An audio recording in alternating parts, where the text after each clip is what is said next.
This is Sports 225. Oh, I always look forward to talking to Sam Spiegelman because he's young, energetic, and knows a whole lot of stuff that I have no idea what it's about, including recruiting, which is what he does for On3. And he joins me now from his home in New Orleans. And you're in basketball mode, I presume, huh? Yeah, well, I got to go to my first. I got to my first March Madness ever.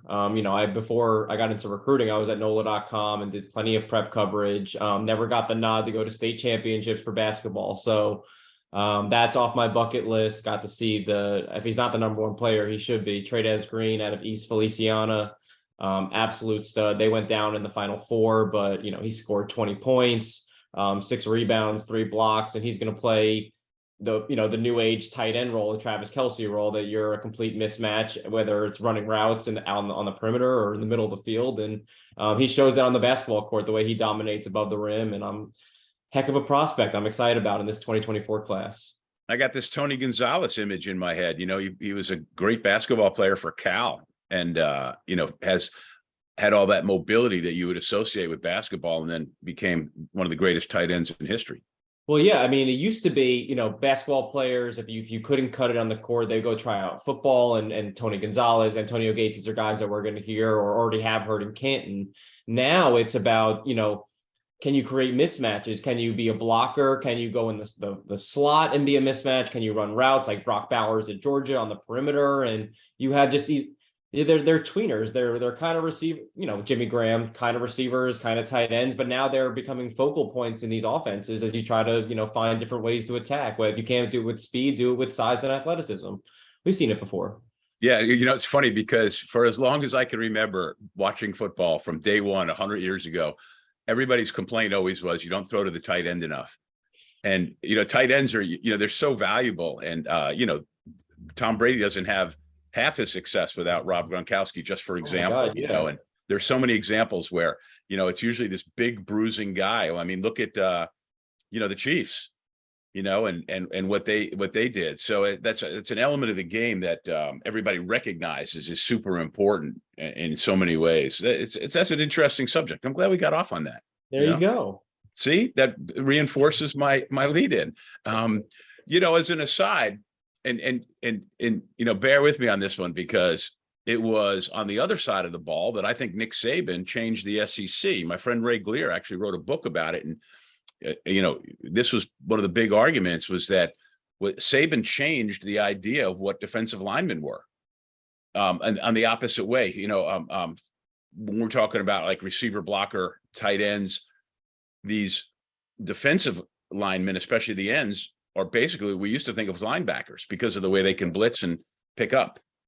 And since then he's gotten the best players in the country. I mean, we were about to see Will Anderson, who was kind of one of those tweeners when I saw him in San Antonio at the All-American game a few years ago when I was with Rivals.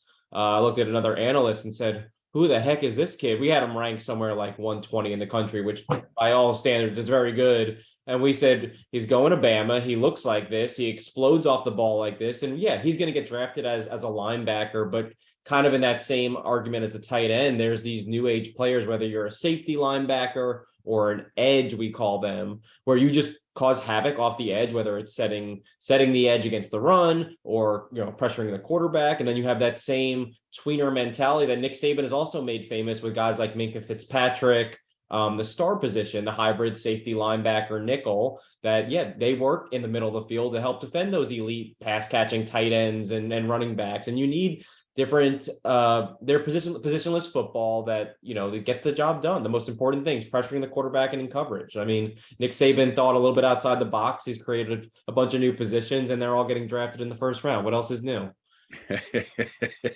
Well, this ties into what I want to talk about later in the second segment about basketball, but sticking with football. So there was a time up until X number of years ago where if quarterbacks, all they did was run or had that as a key element of their repertoire, it was because their team stunk and they couldn't get protection. And, it's like, don't run. You want guys who could stay in the pocket, pass, and running was a last resort. And now, in many ways, running is the primary option.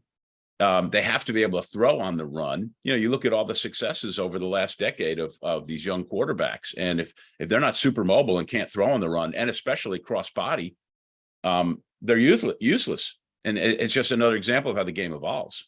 Yeah, it's crazy because obviously it's the NFL draft time of the year, and Bryce Young is the same questions, but we're in a different game. Where there's no questions about what the kid from Ohio State can do passing, but is he mobile enough? Did we see him run the ball enough at Ohio State? We saw him do it against Georgia, and they almost upset the eventual champions.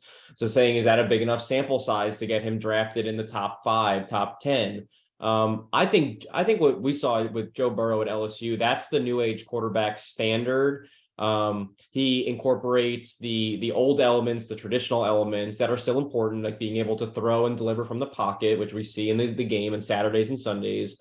But what Joe did really well, and as what I saw from the recruiting side of things at the high school ranks, trying to emulate him, extend plays with these elite, freakish defensive linemen that you see at Alabama and Ohio State and at LSU. Buy some time, extend plays, get outside the pocket. If that buys a little bit of time for your receivers to get open, or you can take off and run. But it changes the whole dynamic of the quarterback position. Like you said, you have to have a certain level of athleticism. So yeah, it used to be, sometimes your most athletic player on your team was the quarterback, but he would go to Texas A&M and play corner or safety. Now he's playing quarterback full time. He's an elite athlete in the way he tests, like an Anthony Richardson. And then you have those top 5, top 10 picks that can not only be an athlete like Anthony Richardson, but also, maintain the accuracy, maintain the touch, and lead an offense like a Joe Burrow or a Josh Allen or Patrick Mahomes, probably the best, in the game right now. There was a time, Sam, when shortstops and point guards and quarterbacks were all little people. He's Sam Spiegelman from the website On3, and we'll talk about that when we get back. I'm Lee Feinswag at Sports 225.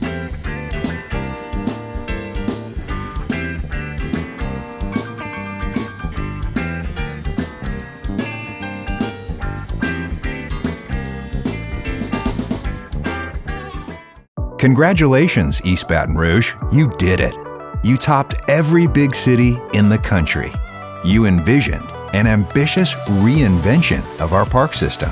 And we, as a community, embarked on a multi-year effort to reimagine our parks and facilities. And all that work didn't go unnoticed.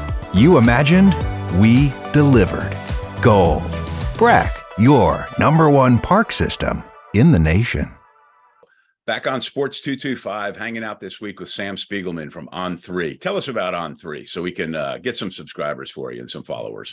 That would be great. Well, people might be more familiar with Rivals and 24/7. We're in that same spectrum as a recruiting-centric website from the same founder. But On3, I think we're going into our 3rd year now. This is my 2nd year. Kind of the similar principles in that, we cover recruiting, we do rankings, we cover the best in the country.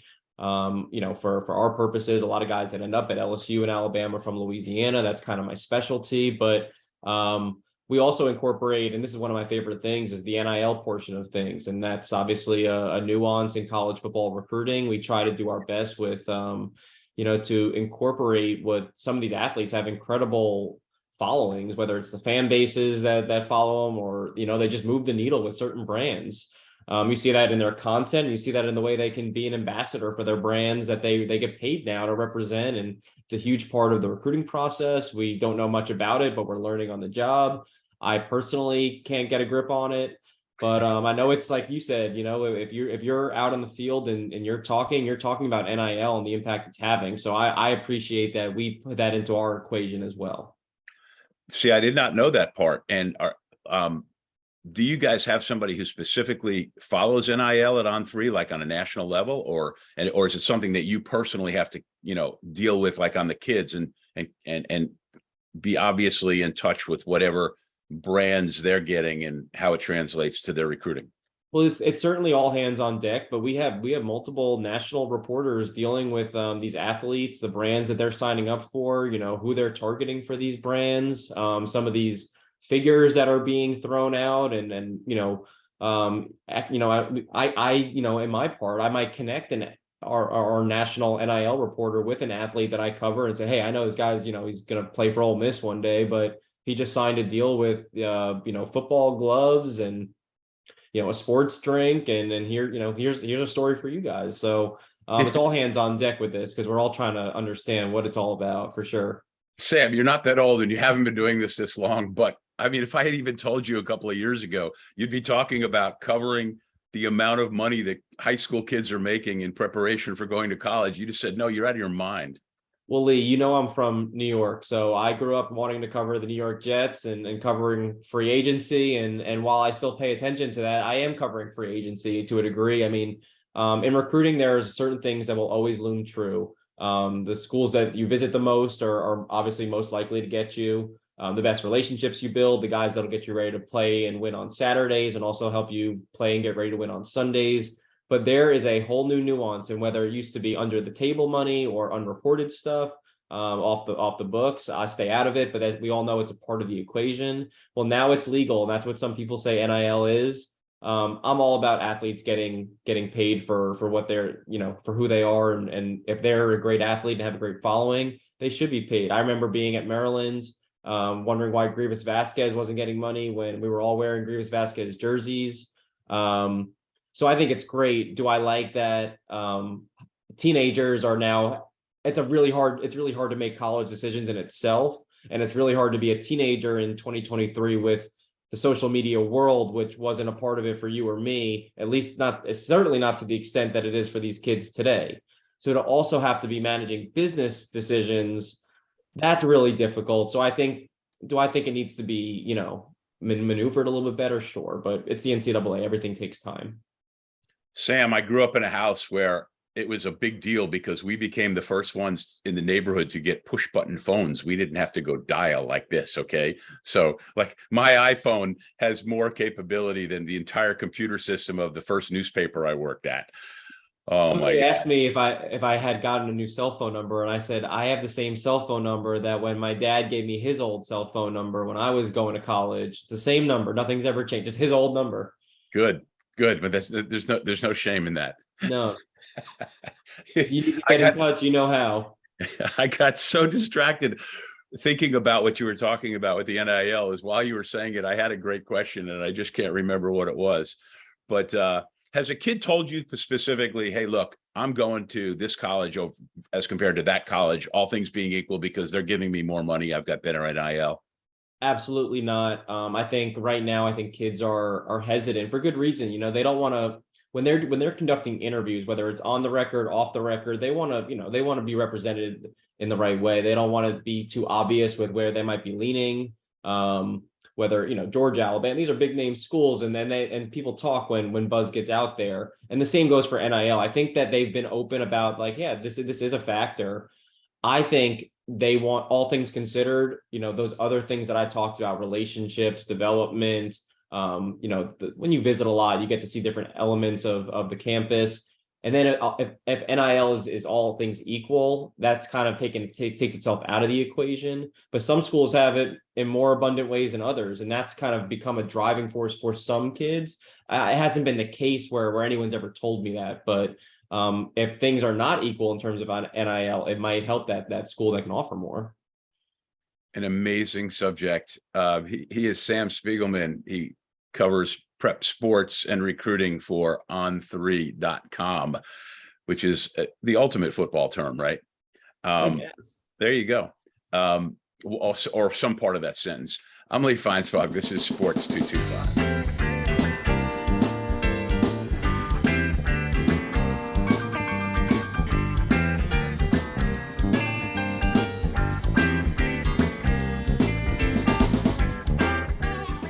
Congratulations, East Baton Rouge. You did it.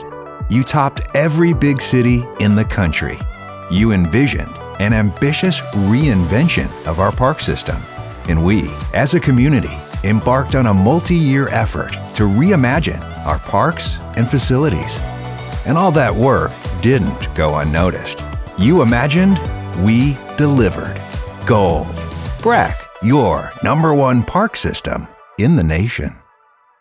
back with Sam Spiegelman. He covers recruiting for On3. We've covered some remarkably interesting subjects, but he was right on top of what I consider to be the most interesting subject of the last year, which is Arch Manning.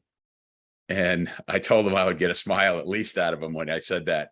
That was an amazing saga. And I don't know that we've talked since he committed to Texas. And what were your thoughts about the way all that unfolded, and any surprise there? I don't think it was a surprise. I think that if you read the tea leaves, that Texas was always at the top of his list. And I think that he was very high on Alabama's board. And the feeling that I got from people around him was he didn't want to go to Alabama and eventually Georgia, because it felt like he was stepping into a very, easily maneuverable situation where he would be right on path to win, a national championship, which obviously his goals are to win. And he's a football, for all the talk about him, he's really a great kid that's very, he's as focused on his craft as any kid I've ever covered. And with all the stuff going on around him, I think he handled all of it extremely well. That led him to Texas. Obviously, it's a bigger task going to Texas because you have Steve Sarkisian's, the pressure is beginning to mount on him. But he leaned on the things that I talked about earlier, relationships. Sark was recruiting him at Alabama. That's where the interest started, and that kept at Texas. Austin has always been kind of high for the family. I know that his daughter was considering Texas when she was looking for volleyball, and Cooper is going to open, or already has opened, some sort of hotel line there. So you talk about NIL. Well, they're going to keep it in family, I'd imagine. And I think they'll do all right. I'm sure Omaha will have something to do with it as well. But also at Texas, they have Quinn Ewers, who was another one of these elite Texas quarterbacks already in place. There is no pressure to step in and win the job. He enrolled early, the first ever to do that from Newman. I think he made the choice that he felt was best. I don't think he really cared what conventional wisdom pointed to. I think it was a decision he wrestled with, but ultimately he couldn't deny it. And I think that he really impressed not only his parents, but the rest of the Manning family. He did it right before the Manning Passing Academy. His dad and his coach are going to rave about him, but hearing his uncles who are not involved in this process rave about how he handled it. Knowing it's stressful, we can all say it's easy to be the number one quarterback in the country and have your pick of the litter. But there's no guarantee that you make the right decision no matter where you go. He went a little bit different than his family. But I think he made the right decision. I think that Texas is going to be a lot better off having Arch Manning for all that he brings on the field and in the locker room. And, his being a recruit, he was very scrutinized and polarizing. I think his best football is going to start in Austin, and it's going to trickle on through there to the NFL ranks. No, it's exciting for him. But back to what we were talking about in the first segment about mobile quarterbacks. How does his mobility compare with a lot of people? I mean, I look at him and everybody has this tendency to want to compare athletes to athletes. So does he have that mobility, and who would you compare him to? Yeah, the first time I saw him, I compared him to his grandpa because he's the best athlete of the family. He tried track when he was a sophomore or junior, and he won high jump on his first attempt. He could have pursued. Listen, he was on the state championship basketball team a year ago. I know he wasn't the high scorer or anything, but he plays defense. He's 6'4" and a half. 225-ish pounds when he left for Austin. He runs the court well. If you ever watch Newman play, there's only a handful of college level prospects on that team, including Arch. And the things I talked about with Joe Burrow, the way he can extend plays, buy time for those receivers to get open, take off and run, but also the hard thing when everyone is leaning on you to make smart decisions. He did that better than anyone. I think it was 35 touchdowns, 0 interceptions during the regular season, doing it all by himself. His starting tight end, who's going to Texas with him, got injured in the third game of the season. He did it all by himself. I think he'll be just fine when you surround him with more elite players up front at the skill positions. He'll be fine. You mentioned Newman basketball, of course, coached now by Randy Livingston, who played at Newman. And when he signed with LSU, I went down to go watch him play. His coach at the time was Billy Fitzgerald, one of the legends from a legendary athletic family, all from Newman. But so Randy played on this high school team with all due respect to his teammates. He had like 4 guys on the court with him who couldn't play dead in a cowboy movie, like they say. And yet he was magnificent in including them. And he was the best passing, ball handling guard I'd ever seen in high school. I mean, he was 6'4", 200 as a senior in high school. And the passes that he would make to his teammates, the way he would keep them engaged, and he would take over when he had to. And, he came to LSU, and that summer before he started playing, he hurt his knee, and he never was the same. And his NBA career was a series of 10-day contracts mostly. And so he's one of the great guys, and I'm so glad he's having such success there. But to finish this segment and just a little about Arch Manning, is it your prediction that he goes on to have a good college career and ultimately becomes an NFL player? Yeah, I really don't think it's much of a question. Listen, people want to scrutinize him and say he was ranked so high because of his last name. And yeah, you'd be stupid not to factor in his DNA and who is his parents. And his mom played volleyball. His dad was an athlete. His uncles are Hall of Fame bound. His grandpa's Hall of Fame bound. You'd be stupid not to count that in. The things that people don't see, his work ethic, because he's not on social media like most kids his age. He works every single day. I remember, when we were tracking his commitment. Where is he today? Well, he's throwing in St. Stanislaus. He's throwing in Mobile. He's throwing with his trainer in wherever, uptown. He's at I get my hair cut uptown in New Orleans. Well, that's where Newman is. He said, hey, have you seen Arch? We saw him walking down the streets. He looks huge. He really was a scrawny 6-foot kid when he won the job as a freshman. He graduated at 6'4.5", 225 pounds. He really, without Will Randall, the numbers he put up, he passed both of his uncles in all the record books. You never saw him point to himself once. You talked about what made Randy Livingston great. Arch has a lot of those great qualities.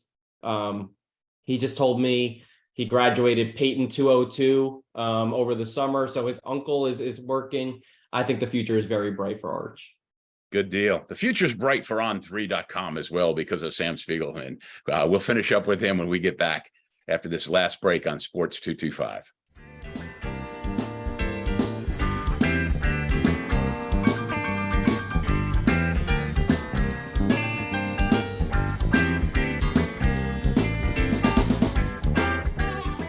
Congratulations, East Baton Rouge. You did it. You topped every big city in the country. You envisioned an ambitious reinvention of our park system. And we, as a community, embarked on a multi-year effort to reimagine our parks and facilities. And all that work didn't go unnoticed. You imagined, we delivered. Gold. BRAC, your #1 park system in the nation. Down the home stretch of another Sports 225, go to sports225.com for all the show listings of when you're watching here on your view, which is Cox 4. We'll get back to Sam Spiegelman from On3 in just a second. One thing I just wanted to ramble on about in my short remaining time is that a lot of talk this week about how a kid's going to break the all-time college basketball scoring record. Okay. The games changed. In the NFL, they used to play 12 games, then 14. Now they play 16. The year they went from 154 baseball games to 162, Roger Maris broke the home run record. Hockey players used to play without masks and helmets. Okay, sports change. Seasons get longer. Athletes get bigger and stronger. Everything changes. The kid is doing nothing wrong by scoring the points, by getting the three-point shot and having the extra year that he had. But Pete Maravich will still always be the greatest offensive player in the history of college basketball, period. Thanks. I feel better. Sam, in the final minute we have left, LSU recruiting this year in football, where does, when it's all said and done, ranking? Listen, I think they're poised for a top 10 class. I think Brian Kelly brings a certain level of professionalism that I think that this LSU fan base really craved. Listen, Ed produced a national championship, Les produced a national championship, but the way that BK has run things, the staff he has in place, Frank Wilson, Joe Sloan, Cortez Hankton, Matt House, I think they're poised to make a lot of noise in-state and stay nationally relevant. I think top 5, 6, or 7. Good deal. He is Sam Spiegelman. Read about all this stuff at on3.com. Sam, love catching up. Thank you so much. Anytime, Lee. Thanks for watching Sports 225.